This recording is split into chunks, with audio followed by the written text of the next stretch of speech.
तर आज आपण बनवणार आहोत मस्त अशी शेवयांची खीर, जी झटपट कशी बनणार आहे ते आज आपण बघणार आहोत. तर सर्वप्रथम मी पहिल्यांदा तुम्हाला साहित्य सांगून देते की काय काय आपण घेतलेलं आहे. सगळ्यात पहिल्यांदा आपण दूध घेणार आहोत. 2 कप दूध घेतलेलं आहे मी इथे. ड्रायफ्रुट्स आहेत जे नंतर मी चॉप करून घेणार आहे. इलायची पूड आहे, कॉर्नफ्लोअर आहे 1 चमचा, साखर 4 चमचे आणि अर्धी वाटी शेवया घेतलेल्या आहेत मी. तर आता आपण सुरू करूया शेवयांची खीर. सगळ्यात पहिल्यांदा आपण 1 चमचा तूप टाकणार आहोत आणि तूप गरम झालं त्याच्यामध्ये आपल्याला ड्रायफ्रूट भाजून घ्यायचे.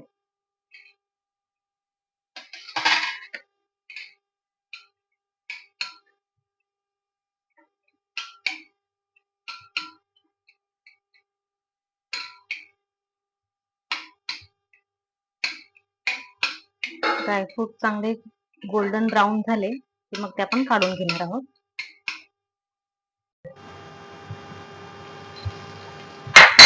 आपण बेदाणे टाकणार आहोत, ते पण थोडे 2 मिनिटं भाजून घेणार आहोत.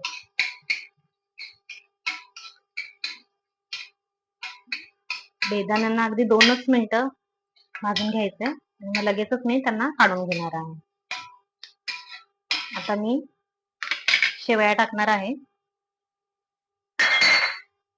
शेवयाही 2 मिनिटं चांगल्या खरपूस भाजून घ्यायच्या आणि मग काढून घ्यायच्या.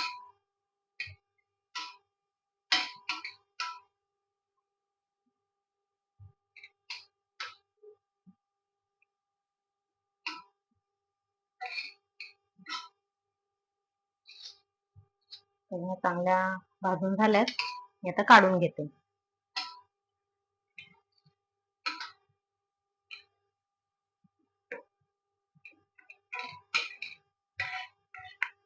आता आपण जे कॉर्नफ्लोअर घेतलं होतं 1 चमचा, त्याच्यामध्ये 2 चमचे दूध टाकून त्याची स्लरी बनवून घ्यायची आणि ती दुधामध्ये टाकायची, जेणेकरून दूध जे आहे ते थिक होईल आणि खीर जी आहे आपली लवकरात लवकर बनेल. म्हणजे त्याला अगदी तुम्हाला 15 ते 20 मिनिटं आटवत बसवायची गरज नाहीये. दूध लवकर थिक होतं कॉर्नफ्लोअरमुळे. ही अशी स्लरी बनवून घ्यायची. आता आपण दूध टाकणार आहोत.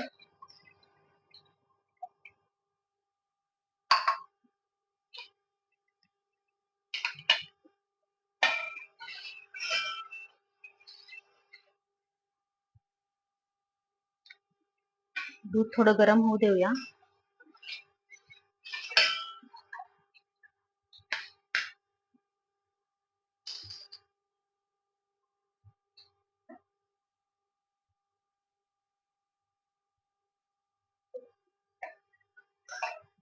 गरम झालेल्या दुधामध्ये ती स्लरी हळू सोडायची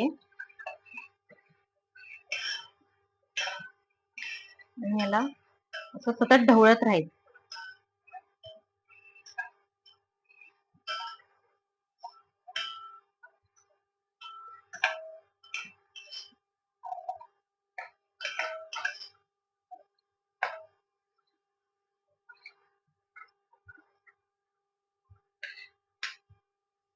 त्यामध्ये जे 4 चमचे साखर घेतली होती ती टाकणार आहे.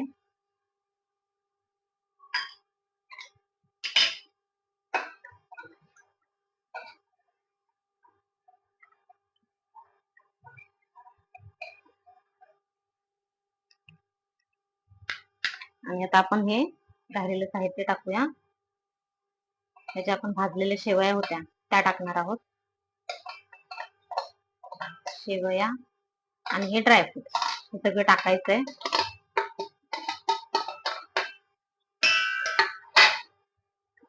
हे सतत ढवळत राहायचंय, जेणेकरून यात गाठी तयार होणार नाही. छान 5 मिनिटांनी ठीक व्हायला लागेल.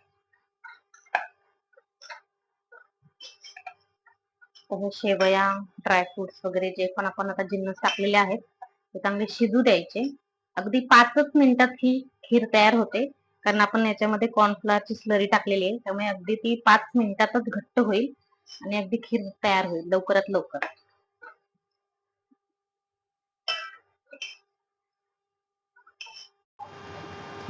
खीर आता आपली तयार झालेली आहे. तर आता सगळ्यात शेवटी आपण आता ही वेलची पावडर टाकणार आहोत, जेणेकरून याचा छान असा सुगंध येतो वेलची पावडरमुळे.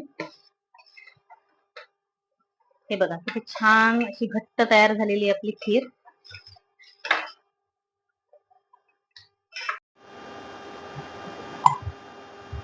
तर ही झाली आहे तयार आपली मस्त अशी शेवयांची झटपट होणारी खीर. आणि मी आता याच्यावरती थोडेसे माझ्याकडे जे ड्रायफ्रुट्स उरले होते ते गार्निशिंग साठी टाकणार आहे. त्याच्यामुळे छान असं लुक पण छान येतं खिरीचं आणि मस्त अशी दिसते ती.